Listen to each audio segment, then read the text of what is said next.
Okay, well, here we go. We meet again in a video. It's good to be here. So, have you said hello to Mr. Penguin? He's been working hard on this training course. He's here every module and working hard, and he is a part of this. So make sure you say hello to Mr. Penguin.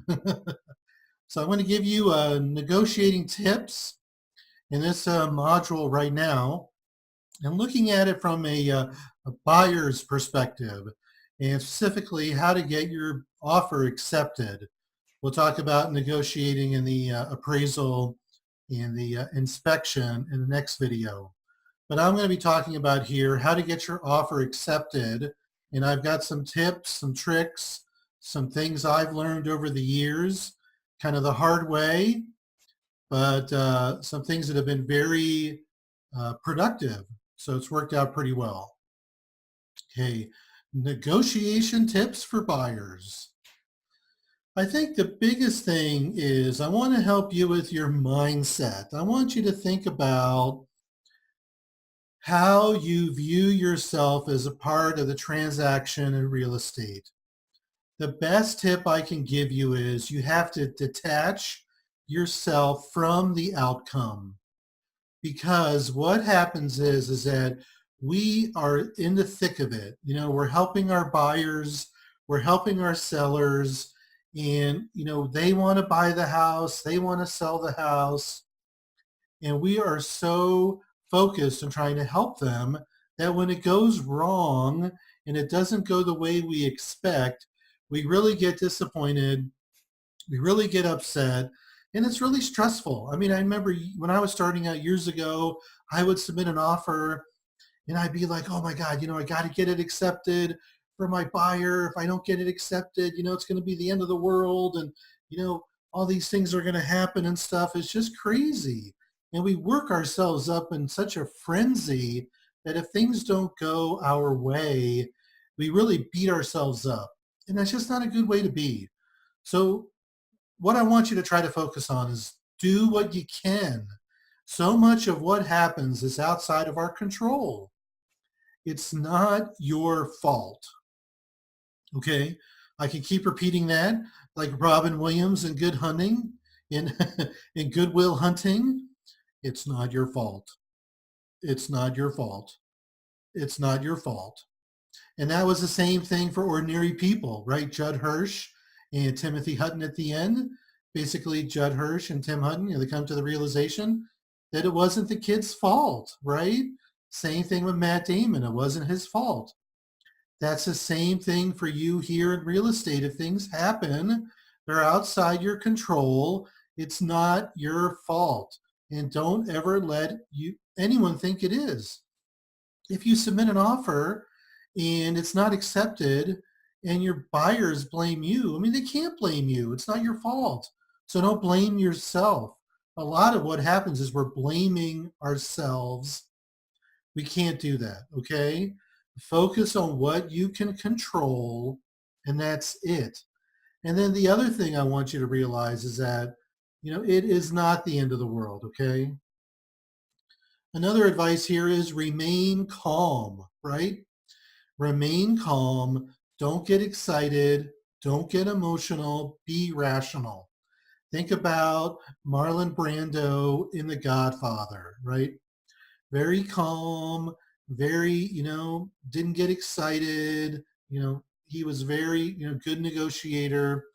Have you seen the movie Argo with Ben Affleck? If you haven't seen it, then I highly recommend it. If you look at Ben Affleck's character, I mean, his character is completely unflappable. The thing I was amazed with his character is that he was dealing with, you know, life and death situations, and he remained calm. But the one thing that he also did, he exuded confidence. He reassured those people around him. And that's what we do as real estate agents. If we're in a bad situation and things aren't going our way with a negotiation with a buyer, with a seller, and you know, the other side, they're getting upset and they're yelling at you and screaming and they're kind of, you know, coming unhinged. You know, you don't come unhinged, okay? You remain calm. And I've gotten feedback from my clients over the years say, Mario, you were so helpful because when things were kind of falling apart on that deal or whatever, you remained calm.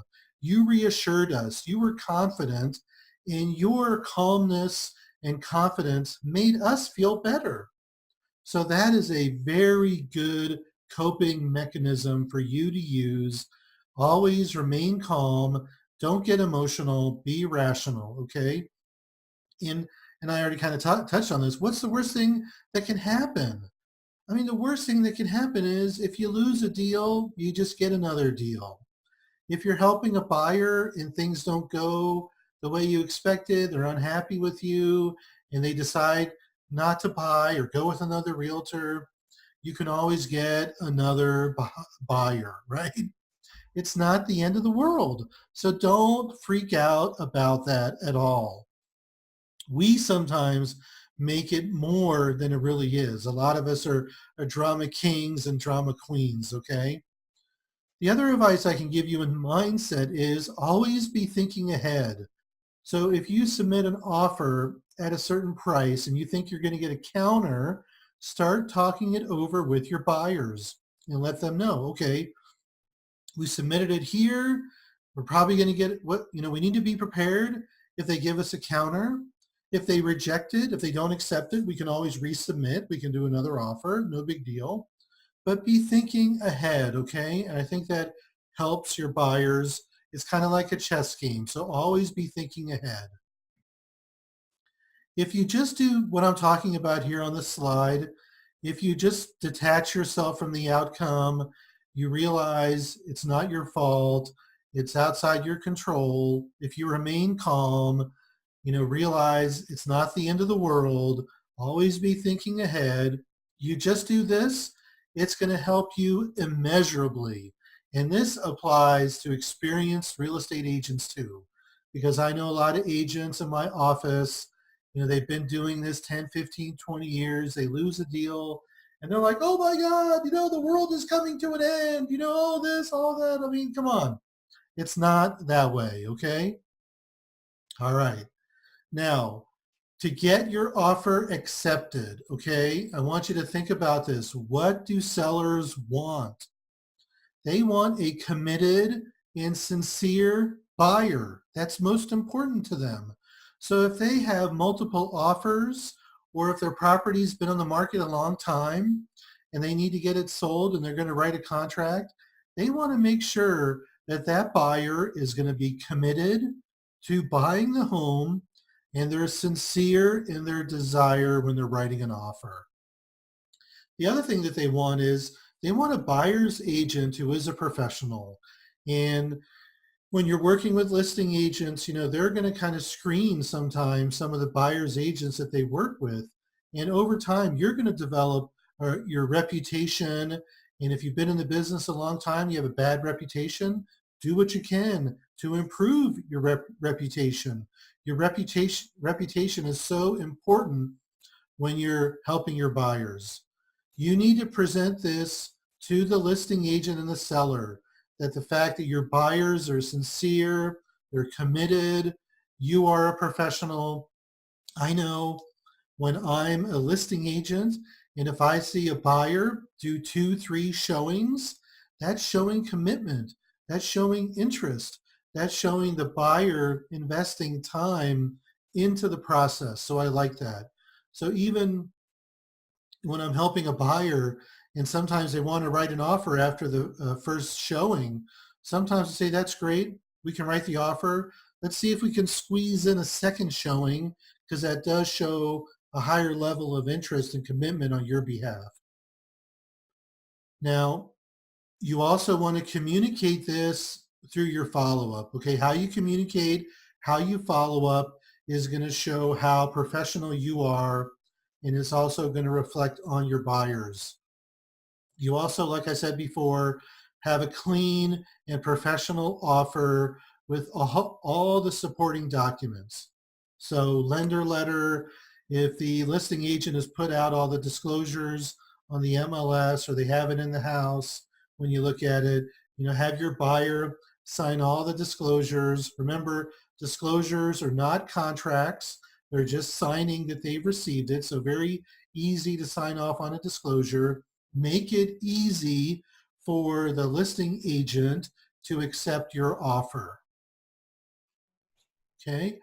Now here are some offer tips. Now, let's say we'll use some easy dates. Okay. Let's say you're writing a contract on February 1st. Your closing date, let's say, is going to be March 10th. Now, one of the biggest hurdles that the seller has to get through is the inspection. So try to schedule the inspection as soon as possible. So if you're submitting the offer on February 1st, you can put a inspection objection deadline of February 6th or February 5th, and you work with your buyer to coordinate with the home inspector that they can do a home inspection on February 3rd.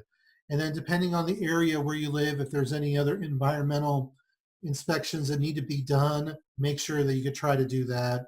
Here we have radon, so that's a radioactive soil, gas in the soil, and we have to measure that 24 hours to measure that. So if they do the inspection on February 3rd, they drop off the radon canister, we would get the results back on February 4th, and we can have February 5th be the inspection objection deadline. Some areas, like I know Joan Caton Cromwell, I talked to her a few times about this, and she's in Washington, D.C. She says sometimes you got to do the inspection before you submit an offer. So you've got to coordinate with your buyer to pay to have an inspection done at or when you're writing an offer. So I mean, that's kind of crazy. The other thing you can do is you can increase the earnest money amount and make sure you review with your buyer the process for earnest money, how they're protected, if there is a dispute, how it's addressed. But let's say the earnest money is $10,000. That's what they have in the MLS, and your buyer can put in $20,000. That's going to make your offer look stronger. One advice that I feel strongly about is, and I know some people do it, they will waive the inspection clause provision in a contract, which will not allow the buyer to be protected on the inspection. I say don't ever waive this. I mean, unless it's the absolute end of the world and you have to do it, the buyer needs the house, but make sure you have that well documented in an email that states, and if you even want to write up a letter, work with your managing broker that states that your buyer agrees not to include the inspection provision. So that way you're protected. So make sure you're protected either via email or some kind of side disclosure that you work on your managing broker to help you with. But I feel you should never waive it. What you can do is that you could tell the listing agent, well, my buyer is going to do an inspection. They're not going to ask for anything. They're not going to ask the seller to fix or credit anything, but they just want to do an inspection to make sure everything's okay. And if there's something that they don't feel comfortable with, give them the right still to terminate, but they're not going to ask the seller to do anything, okay? That's one way that I've done it before too. If you're representing a cash buyer, you can waive the appraisal condition. If you're representing a buyer who has a lender getting a home mortgage, you can never waive the appraisal condition. Some other offer tips: make sure you get a pre-approval letter from the lender. And the way I see it is the pre-approval is a step beyond a pre-qualification. Make sure that your client, your buyer, goes through all the steps with the lender. They provide, you do a credit report, they provide W-2s, they provide all the information that the lender needs in order to do a pre-approval. Years ago, they would just, where's my heart? They would check your heart, right? Your heart's beating, okay, we can give you a pre-approval or pre-qualification. Now it's a little bit different, so make sure you get pre-approval. The other thing is use a local lender with a good reputation. Don't use an out-of-state lender or a national lender. In my market, in some of the MLS listings, they will state that no offers will be accepted with an out-of-state lender. You need to educate your buyer again on this process, that they need to work with a local lender, and that's why it's important for you to have 2 or 3 lenders that you can refer out. Have the closing date be what is ideal for the seller. If they want a quick closing date, then you need to work with a lender to make sure they approve a closing date less than 30 to 45 days, whatever is the norm in your area. If you have a cash buyer, then they could do a quicker closing as long as they get through the inspection and everything is okay. So be flexible. Now, sometimes sometimes the seller might want a longer closing window because they need to get a replacement home. So you be flexible on that too. So you write the contract February 1st. The seller wants to close April 30th. And if your buyer is really motivated, they want to buy that house, then you can let the seller have that closing date. Now I wrote this in here because, don't fight or get snippy with the listing agent. You don't want to alienate the listing agent. You don't want to get into a fight with them. You don't want to piss them off because, they're going to make your offer not look as good. So when you're working with the listing agent, it's kind of like, yes, sir, no, sir, whatever it is, yes, ma'am, no, ma'am. Well, don't say ma'am if there's somebody, younger woman, but but just say yes. I'll do whatever you say, and you're kind of subject to their whims of the listing agent. Now, this is something that a lot of people have been doing the last few years. You appeal to the seller emotion. A lot of sellers, they're going to sell their house based on emotion. So you do a personal letter from the buyers. You have your buyers write the letter, not you.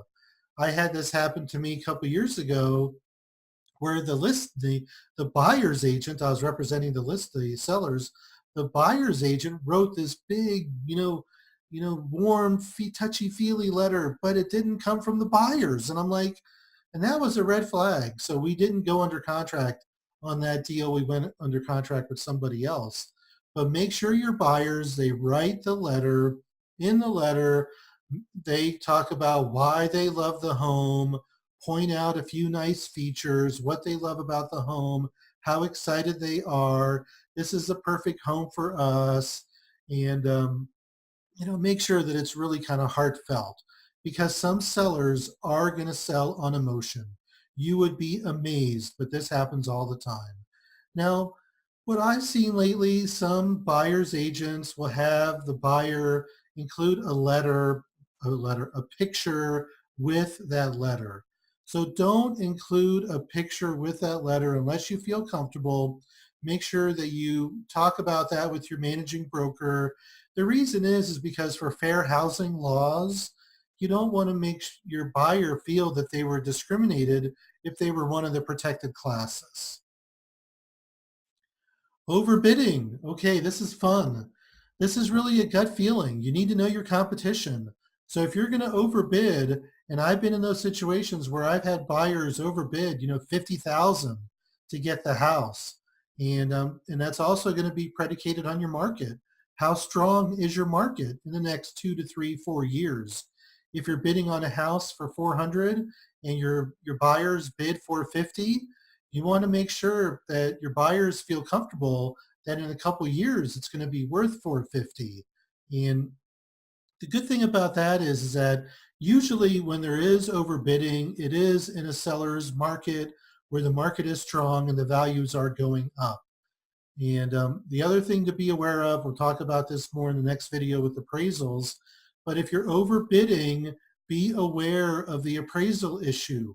So if the house is listed at 400 and you're putting in a bid at 450 and it's going to come in less, the appraisal is going to come in less than 450, then your buyer is going to have to make up that difference.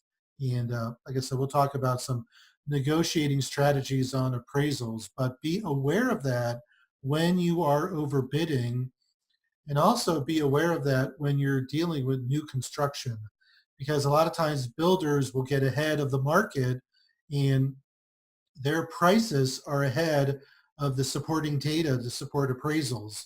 And they have written into their contracts that the buyer has to make up that difference. So if you're dealing with a new construction, make sure you are aware of that. Now, escalation clauses, and this is where people write into the offer that if if it comes at a certain bid, my buyer will pay 1,000 more. You know, escalation clauses are very confusing, and they generally will have a drop dead amount at a certain level. If you don't put in that, that figure that's going to be as high as your buyer can go, then it just keeps going up and up. My advice here is don't use escalation clauses. They're hard to write, they are confusing. If you do feel that you have to do it, make sure that you have your managing broker approve it. If your managing broker has access to legal counsel, or maybe your company, your office policy has escalation clauses that are written by lawyers, use those, but be very, very careful. I've always felt that you go in with your best offer, you hold to that. If you do get into a bidding war, then you can, if you need to increase your price, you can increase your price. But I always believe sell the strengths of your buyer. And that's where you're appealing to the emotion of the seller. Now, I had this happen to me a couple years ago. I was representing a buyer. It was on a property over $1 million, and there was competition with one other buyer. Both buyers were cash buyers, my buyer and the other buyer. So what set us apart? What set us apart was me as the realtor, was the personal story of my buyers, was a letter that my buyers wrote, really kind of talking about how they love the house, how it was a great fit for them and their family, moving here, et cetera, et cetera. And what happened was we got into a bidding war. It wasn't bidding, but there was an opportunity for a bidding war. And I remember the other agent called me and said, "Hey, Mario, your buyers, their offer is really, really good. The sellers like your buyers, but the other buyer has overbid, $10,000, $15,000, which is not a lot of money when it's a property over $1 million." So I went back to my buyers and I said, "Okay, here's the situation. The other buyer is coming in 10, 15K higher. Do you want to match that, or do you want to overbid?" They thought it over, and then they came back to me, and so they came back to me and they said, Mario, we feel comfortable where we are right now. Our offer is a strong offer. We're cash buyers. We're sincere, and we want to buy the house. And I said, okay, I think that's fine. And so I remember it was on a Sunday afternoon. I was at a Broncos game, and I'm texting the other agent, and we're texting back and forth. And I remember talking to her just before I went into the stadium, and I said, "Hey, you know, my buyers are not gonna they're not gonna submit a higher bid. They are," and then I just went back into their strengths. I just said they're sincere, they're committed. We've looked at the house, two, three times. They flew out from California to look at the house. They're very sincere. They're motivated. They're great people. I know them. They're going to do what they say they're going to do. And you know me, I've been good to work with, and I've always followed up. So I just basically went into my whole spiel of selling them, selling me. We're going to follow through on this, and it's going to be a win-win for your sellers. So I was texting the other agent, and I thought, we had lost the deal because they were going to bid 15,000 more. And I kind of told my buyers, well, I'm doing the best I can, and we're going to sell it. And they were okay. They said that if they lost the house at that price, they were okay with it. And like I said before about, dealing with what we can control, that's what we can control. So the agent's texting me, well, what about this? What about that? And I'm thinking to myself, this is interesting, because they're still interested in my buyers. And and then finally she texted me, well, if they agree to this and at this price, and I think there was one other condition, will your buyers sign off on the proposal tonight? I'm like, yeah, definitely. They're going to sign off on it. They want to buy it. So I was like, all right. So I text my buyer. I said, we're going to get the house. You're going to get the house. And so it was like really, really cool. That's a great situation, right? Of how we can negotiate by selling the strengths of our buyer and ourselves as the realtor. So to kind of tie this story all up, we're at the closing table and my buyer's there and the sellers are there, and the seller's like, and this was a seller, she was a pretty shrewd lady, pretty successful, successful business, person. And that's the thing you notice when you get into these higher priced properties. So she's like, I'm really happy that we were able to work out the contract with you. And she was looking at me and my buyer. And I said, that's great. She said, yeah, I liked you as a realtor. She pointed to me. And the other realtor I just didn't like. The other realtor was very pushy, and they had an opportunity to bid on the house. They'd been viewing it for a couple months, and they kept lowballing us. And I didn't really feel they were sincere. And then she looked at my buyers and said, I really liked the letter that you sent, and I really like the fact that you're sincere, you're really committed, you want to buy the house. I really liked everything about your situation. I'm like, yeah, that's awesome. And the other realtor said afterwards too that she praised me and said that I was very professional. She liked working with me. I always followed up. I did everything I said I was going to do. I didn't drop the ball in anything. I was very, good to work with, very pleasant to work with, I think was the word that she used. So, you can win. You can win when it's based on emotion. You can win when you're presenting yourself. And that was just a great story. Okay, let's get back to my slides here. Okay. So show commitment. Yeah, so everything I just talked about there. So that's a good thing right there. Okay. How to beat a cash offer. Now, if you are representing a buyer, they're getting a loan, these are the pluses that you can present to the listing agent, where your buyer is going to be owner occupied.